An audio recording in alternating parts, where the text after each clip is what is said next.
Welcome back to Hannity. So President Trump, during his sit-down interview with our friend and colleague Tucker Carlson earlier today, spoke about the release of his 2005 tax returns. Watch his answer. I don't know. I have no idea where they got it, but it's illegal, and you're not supposed to have it, and it's not supposed to be leaked. And it's certainly not an embarrassing tax return at all, but it's an illegal thing. They've been doing it. They've done it before, and I think it's a disgrace. It was a disgrace and likely a felony, and earlier today, MSNBC's liberal Joe Scarborough suggested President Trump leaked the tax returns himself. Yes, liberal Joe tweeted, quote, "This one tax return is not bad for him because he cherry-picked one return from over a decade ago and had it leaked to the press."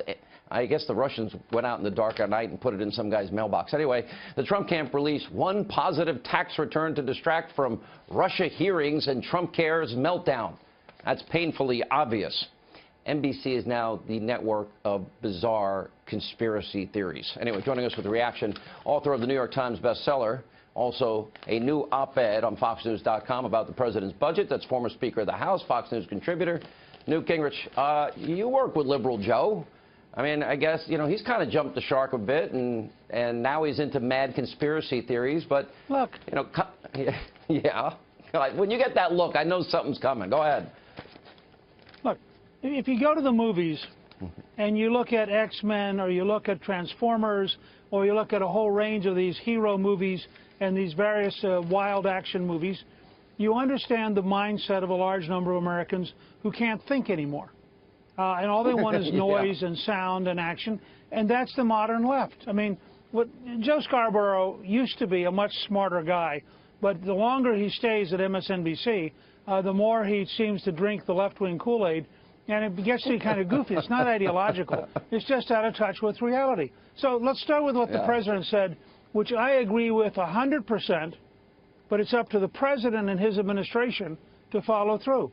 It is a felony to release an Internal Revenue Service tax record. It's punishable by 5 years imprisonment, and they're going to have to start impaneling grand juries and tracking down people who are breaking the law. Let's be clear about this.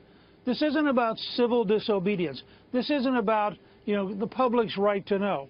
There are a set of laws for good, powerful reasons which prevent people from routinely taking government information and giving it out.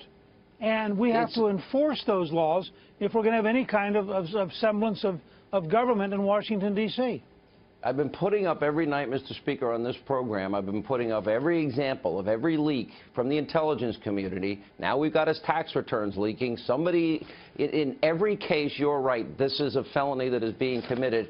And I talk a lot about the deep state. I talk a lot about the lies and conspiracies that keep getting, you know, repeated by the destroy Trump media.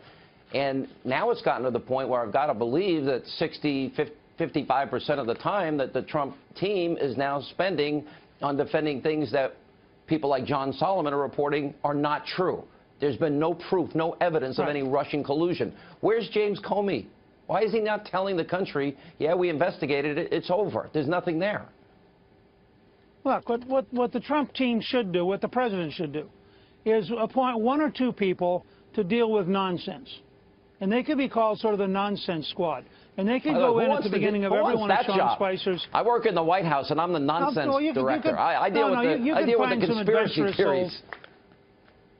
What? All I'm saying is they would go in and they would start Spicer's press briefing with a 5 or 10 minute list of that week's nonsense.